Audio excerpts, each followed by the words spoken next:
Salve, salve pessoal, tudo bem? Aqui é o Pruda novamente com mais uma super dica de arte para vocês. Hoje nós vamos falar sobre chalk art ou a arte em giz. Tá na moda, é super bacana, tem um efeito muito legal. Você já deve ter visto isso em bares e restaurantes e muitos outros tipos de comércio. Legal? Então vamos lá. Hoje eu vou apresentar algumas dicas para você que está começando na arte em giz, para que vocês consigam fazer o trabalho de primeira qualidade. Vamos ver como é que funciona? Aqui a gente tem um ambiente de home office que eu estou fazendo e a gente vai usar ele para poder abordar aqui então o nosso tema. Beleza? Muito bem. A primeira coisa que a gente tem que ter em mente quando a gente vai fazer a arte em giz ou inúmeros tipos de artes relacionados à pintura é a pintura de fundo. Muito bem. Aqui a gente está fazendo uma pintura de fundo preta. A tinta preta, ela tem uma peculiaridade. Ela tende a ter um acabamento muito bacana com materiais baratos. Então, para tinta preta, o que é que eu recomendo? Usa tinta de piso. Não gasta muito dinheiro com uma tinta preta super cara, de alta qualidade, de uma marca importada. Você não precisa disso. Outra coisa que a gente tem que lembrar, a gente vai pintar a parede, então nós vamos manchar a parede. Um efeito bacana relacionado com a arte em giz é aquele esfumaçado que remete ao giz. Pensa numa lousa de escola, né? Aquelas antigas de quadro negro, elas não eram totalmente pretinhas ou verdinhas no fundo, tem aquele esfumaçado, dá um charme especial. Muito bem, então para tinta preta eu recomendo isso, né? Usa uma tinta barata, com 2, 3 demãos você já consegue um efeito legal. Muito bem. Tintas coloridas têm uma peculiaridade um pouco diferente. Para esses casos eu recomendo que você procure com o seu profissional, na sua loja de tinta, com o seu fornecedor, tintas que não manchem. Tintas com pigmentos azuis, vermelhos e amarelos, em algumas tonalidades, tendem a manchar muito. Então você às vezes precisa dar 5, 6, até 8 demãos para que você tenha um efeito legal. Você perde tempo e gasta mais dinheiro. Então converse com um profissional da área, converse com o seu fornecedor e pergunta para ele qual a tinta que não vai manchar tanto, que eu vou conseguir ter um acabamento melhor. Geralmente nesse tipo de cor, se é uma cor amarela, por exemplo, você vai usar uma caneta preta ou um giz escuro, giz vermelho, um giz azul. Legal? Outra dica importante sobre a pintura de fundo: guarde um pouco da tinta, não use toda ela. Por quê? Eventualmente você vai errar. E aqui, amigão, não tem borracha não, hein? Errou, não corrige. O que você vai fazer? Você vai usar a tinta, a mesma que você usou no fundo, para fazer as correções. Pegar um pincelzinho, né, às vezes até um cotonete, né, e vai dar uma marcação ali com a tinta de fundo para que você corrija eventuais problemas. Tá legal? Muito bem. Então bacana, a gente está aqui com o nosso fundo legal. Beleza, eu comprei a minha tinta de fundo, passei aqui, apliquei, guardei um pouquinho. Excelente, então a gente está preparado para continuar. Mas e se você de repente está fazendo um trabalho para um amigo ou um cliente e a parede do fundo já está pintada? Certifique-se com essa pessoa que ela também tenha uma sobra de tinta. Por que que isso é muito importante? Porque você dificilmente vai conseguir a mesma tonalidade. Se for uma pintura recente, você consegue ir na loja de tinta e falar, eu quero aquela tinta que, né, o meu amigo ou o meu cliente usou. Legal, você vai comprar, né, tem grande chance de dar certo. Se é uma pintura um pouco mais antiga é difícil, por quê? Porque a parede com o tempo tende a desbotar, ela perde um pouco da tonalidade, daquela vivacidade da tinta, ou se a tinta está guardada há muito tempo numa lata, ela pode ter uma alteração no seu pigmento. E aí na hora que você passa na parede, ela dá um pouco de diferença. Então eu recomendo que pinte a parede, o fundo. Se for possível, pinte o fundo novamente. É mais garantia de que na hora que você vai fazer eventuais correções, você vai ter a mesma tonalidade. Isso é importante para que o acabamento fique legal. Hoje com câmeras de foto e filmagem em HD, Full HD e até em 4K, é muito importante que você tenha a melhor apresentação possível do seu trabalho, ok? Muito bem, então passando adiante, a gente já tem o nosso fundo legal, guardei a minha reserva de tinta, tá bacana, eu posso começar. Como é que a gente começa? Geralmente você vai ter uma ideia na sua cabeça ou você tem uma imagem. Para você transportar essa imagem da sua cabeça, do seu papel, do seu computador, da internet para a parede, a gente começa com giz, giz de lousa. Isso é o mais indicado. Tem pessoas que usam lápis, tem pessoas que usam outros tipos de marcadores que são à base de água e que saem. Eu não recomendo. Por quê? Porque eles podem borrar. O giz, ele tem uma grande vantagem. Com um pano úmido você consegue tirar 100%. Você não vai deixar nenhum vestígio, tá ok? Lápis grafite é bastante complicado. E às vezes mesmo pintando por cima, usando aquele restinho de tinta que a gente deixou, você ainda pode ter que fazer várias e várias demãos para cobrir o grafite. Canetas esferográficas e canetinhas, né, à base de água ou principalmente de álcool, tem que ser evitadas, tá bom? Então usa o giz é mais garantido, legal? Muito bem, tenho a minha imagem, vamos lá. Você vai fazer aqui o seu desenho com o giz. Passo o giz aqui. Legal. Ah, legal, fiz o meu desenho com giz, bacana. Posso diretamente usar, né, o meu acabamento final? O que é que usa-se para fazer esse efeito de giz permanente? Ah, eu quero fazer em giz, mas eu não gostaria que saísse, né? Digamos que eu vou fazer para um cliente, né? Se você deixar o giz lá, um cliente do seu cliente, digamos que seja um bar ou um restaurante, pode esbarrar, sujar a roupa e vai borrar o seu trabalho tão bacana, né?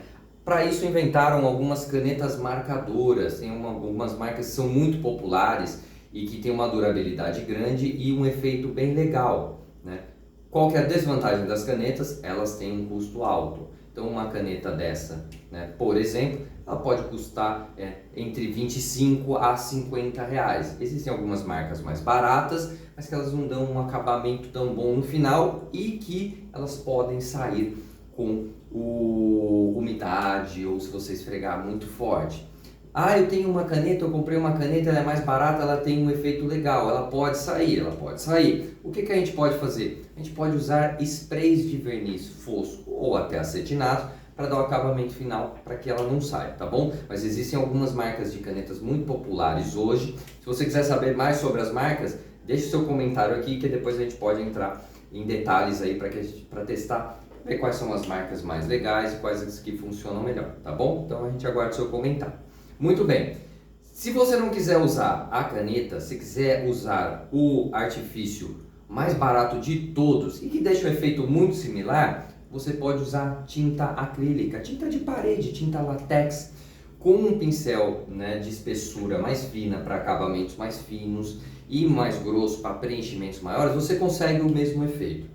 Tá legal? Precisa de um pouco mais de prática. O pincel, né, ele requer que você tenha um pouco mais de firmeza no pulso para que não tenha tremedeira e fica com um acabamento melhor. Se você já tem alguma prática, use o pincel. Se não ficar legal, se borrar uma ou outra parte, lembra da tinta reserva de fundo, você consegue fazer correções.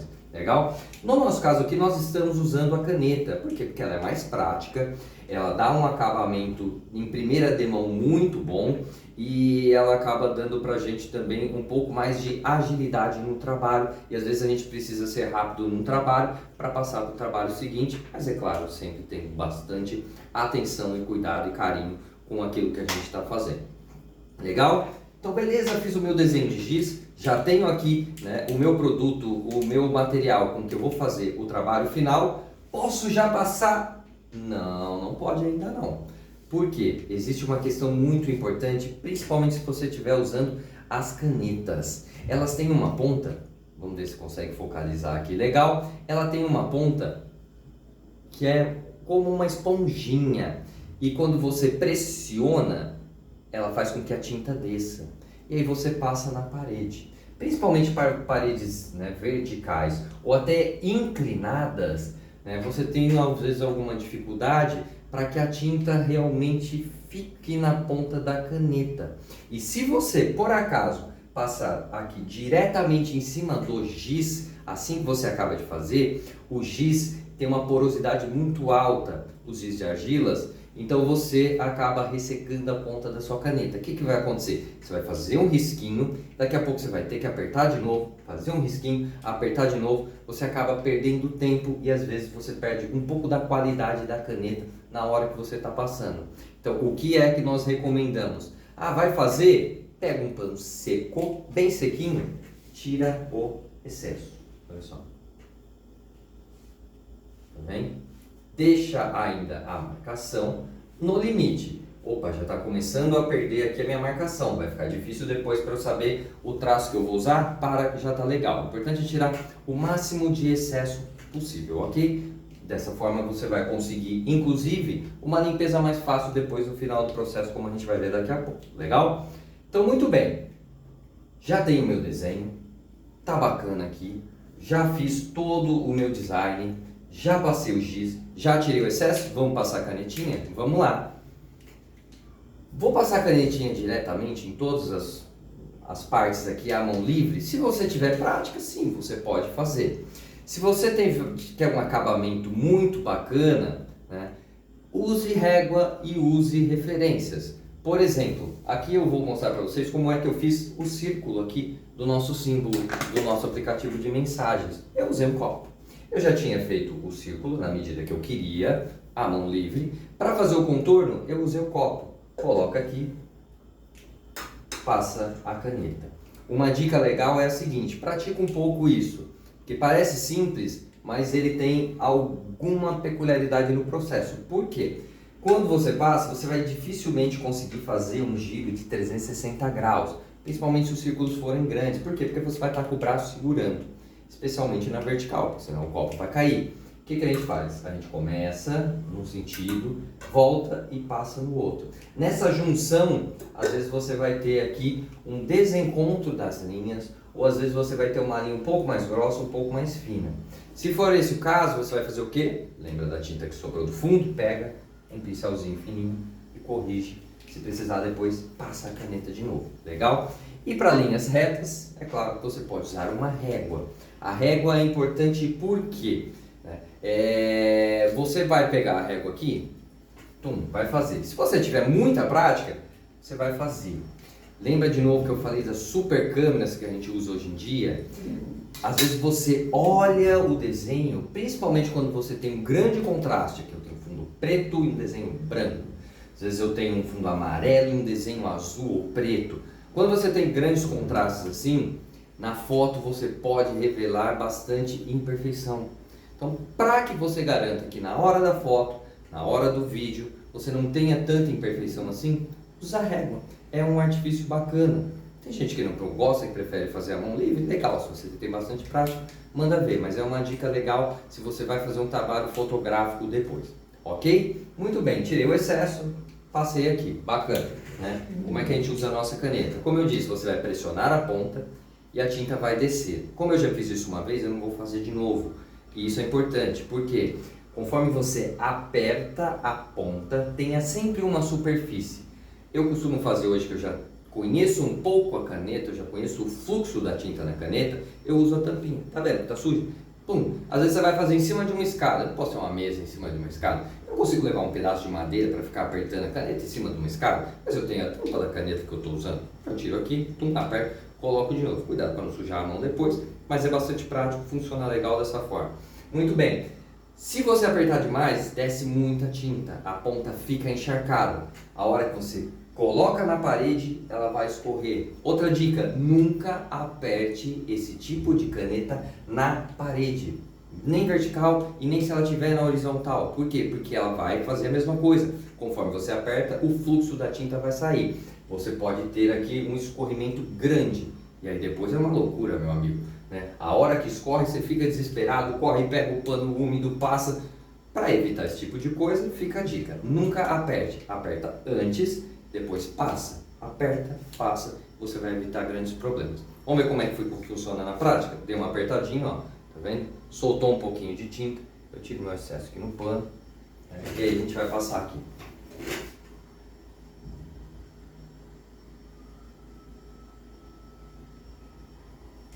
Legal.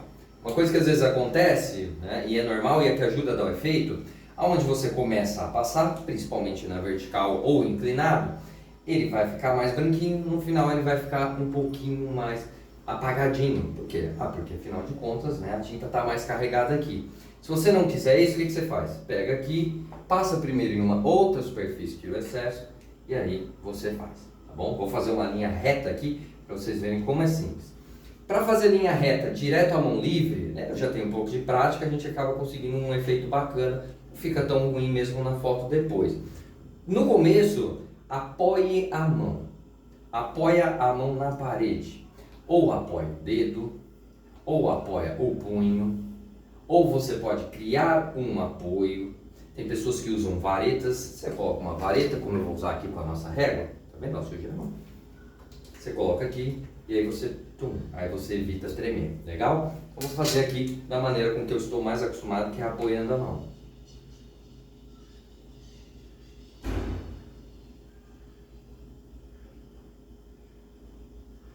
Ficou ok, né? Acho que deu para ver aqui. Ficou uma reta mais ou menos aí aceitável, vamos dizer assim.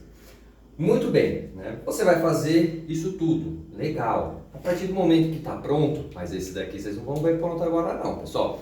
Para ver pronto, Ateliê Pruda, @Ateliê Pruda nas nossas redes sociais, tá bom? Lá vocês vão ver a nossa parede de home office aqui todinha acabada, beleza? Muito bem, passei a caneta aqui. Muito bom.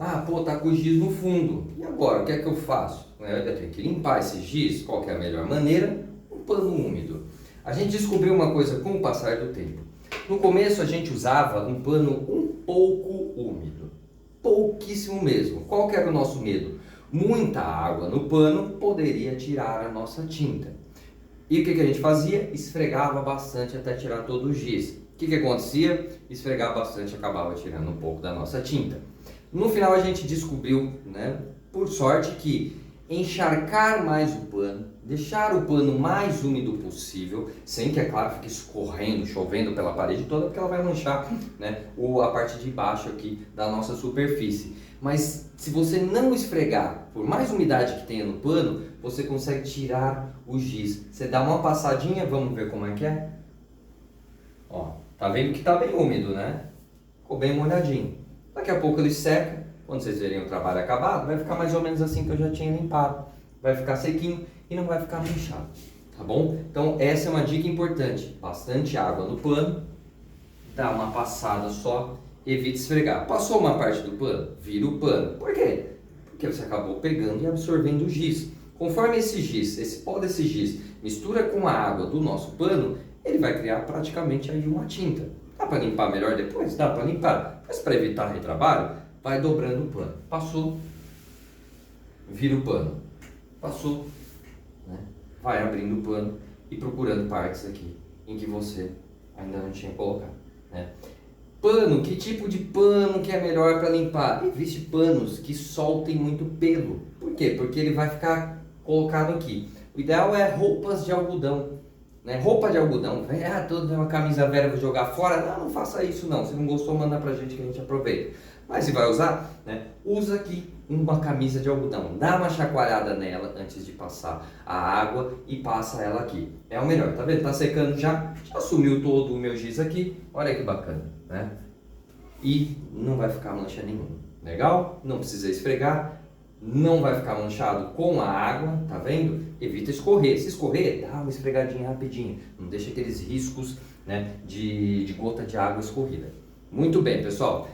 Essas foram dicas importantes. Então, lembra delas para quê? Para que você ganhe tempo. A gente aprendeu tudo isso um pouquinho na raça, né, e fez com que a gente fosse cada vez mais ganhando produtividade, habilidade e agilidade nos nossos trabalhos. Eu espero que ajudem vocês também. Achou bacana? Achou legal? E aí, né? São dicas importantes. Você acha também? Deixa o seu comentário aqui. Segue o canal, se você ainda não segue, segue a gente, tem muita dica de arte. Entra lá, vê os nossos outros vídeos, comentem. Eu gostaria de trabalhar com outro tipo de arte, né? Manda pra gente, né? Nós trabalhamos com inúmeros tipos de arte, de repente a gente consegue ajudar você naquela arte que você tá querendo trabalhar. Quer ver pronto? Entra lá nas nossas redes sociais, @Ateliê Pruda. Indica pro seu amigo, pô, eu tenho um amigo que está trabalhando com isso, ele está apanhando um pouquinho, está com dificuldade. Legal. Ah, eu já faço isso, mas eu faço isso de uma maneira diferente e tem um efeito bacana, tem uma agilidade legal também. Poxa, compartilha com a gente, tá bom? Então a gente quer ensinar aquilo que a gente sabe, mas a gente gostaria muito de aprender também. Legal? Né? Quer aprender sobre tipos de fonte, né? Quer aprender sobre tipos de desenhos, tipos de imagens que a gente pode usar, né, na nossa chalk art para fazer os nossos chalkboards, a nossa arte em giz, né? Manda aqui pra gente também, pede aqui, deixa o seu comentário, curte o canal, né? Curte o nosso vídeo aqui, que no futuro a gente pode fazer um vídeo entrando em mais detalhes sobre essa arte que é muito bacana. Como eu disse, tá na moda, então dá para ganhar uma graninha legal. Beleza, pessoal? Então é isso por hoje. Tem muito mais dica vindo por aí. Eu agradeço todo mundo que assistiu. Curte aí, ajuda a gente, dá um trabalho danado para fazer esses vídeos. Então ajuda a gente a desenvolver e ajudar mais gente aí a seguir no ramo da arte e descobrir novos talentos, beleza? Então eu fui, galera. Até a próxima. Valeu!